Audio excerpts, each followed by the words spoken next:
Hello દોસ્તો, હું આજે વાત કરીશ ઈ શ્રમ કાર્ડ વિશે. ઈ શ્રમ કાર્ડ એ સરકાર દ્વારા 2021માં બનાવવાનું ચાલુ કરવામાં આવ્યું છે અને ઘણા લોકોમાં એવું છે કે ઈ શ્રમ કાર્ડમાં 3000 રૂપિયા દર મહિને મળે છે. તો એ 3000 રૂપિયા દર મહિને કઈ રીતે મળે છે અને એને બનાવવાની શું પ્રોસેસ છે, ઈ શ્રમ યોજના શું છે, એના વિશે હું તમને માહિતી આપીશ આજે. ઈ શ્રમ કાર્ડ એ સરકાર દ્વારા અસંગઠિત ક્ષેત્રમાં કામ કરતા વ્યક્તિઓનું બનાવવામાં આવે છે. અસંગઠિત ક્ષેત્ર એટલે જે લોકો પ્રાઇવેટ કંપનીઝમાં કામ નથી કરતા અને જેમને પોતાનો બિઝનેસ નથી, એવા લોકો આ કાર્ડ બનાવી શકે છે.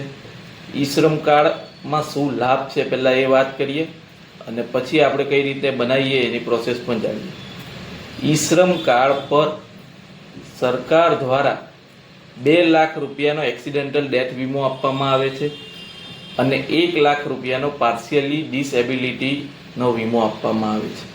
એટલે કે તમે કોઈ પણ જગ્યાએ કામ કરતા હો અને એ કામ કરતાં કરતાં તમારું એક્સિડેન્ટલી ડેથ થાય અથવા તમને પાર્શિયલી ડિસેબિલિટી થાય તો ડેથના કેસમાં 2 લાખ રૂપિયા અને પાર્શિયલી ડિસેબિલિટીના કેસમાં 1 લાખ રૂપિયા તમને સહાય તરીકે આપવામાં આવે છે.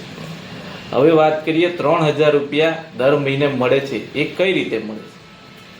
એની માટે જે લોકોના ઈ શ્રમ કાર્ડ બનેલા છે એમને PMSYM પ્રધાનમંત્રી શ્રમયોગી માનધન પેન્શન યોજનામાં રજીસ્ટ્રેશન પહેલાં કરાવવું પડે. પ્રધાનમંત્રી શ્રમયોગી માનધન યોજનામાં રજીસ્ટ્રેશન કરવાવાળા વ્યક્તિની ઉંમર 18 થી 40 હોવી જોઈએ અને એમની ઉંમર મુજબ 90થી લઈને 200 રૂપિયા એમના અકાઉન્ટમાંથી દર મહિને ડેબિટ થાય. એ જેટલા રૂપિયા ડેબિટ થાય એટલા રૂપિયા એમના એક પેન્શન અકાઉન્ટ નંબર બને એમાં જમા થાય છે અને જેટલા રૂપિયા તમારા અકાઉન્ટમાંથી ડેબિટ થાય છે એટલા જ રૂપિયા સરકાર તરફથી પણ તમારા પેન્શન અકાઉન્ટમાં જોડવામાં આવે છે દર મહિને.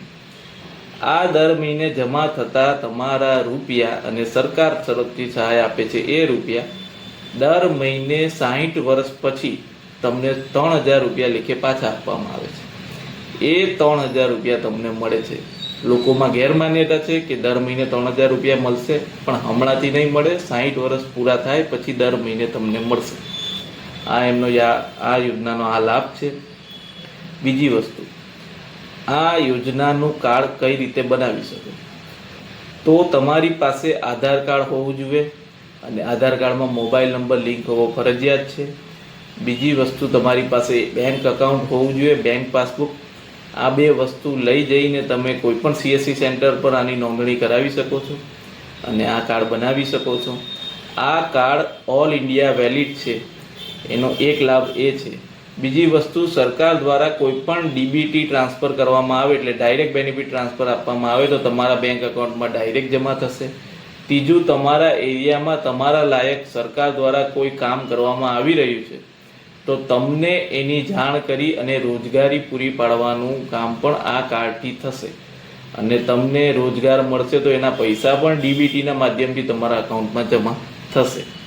ચોથી વસ્તુ, આ યોજનાનો જે મેઇન લાભ છે, સોશિયલ સિક્યુરિટી સ્કીમ સરકાર દ્વારા જે પણ બહાર પાડવામાં આવે છે એનો લાભ પણ તમને ડાયરેક્ટ મળશે.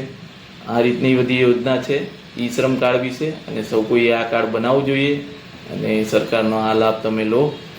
જય હિન્દ, જય ભારત, જય ગુજરાત.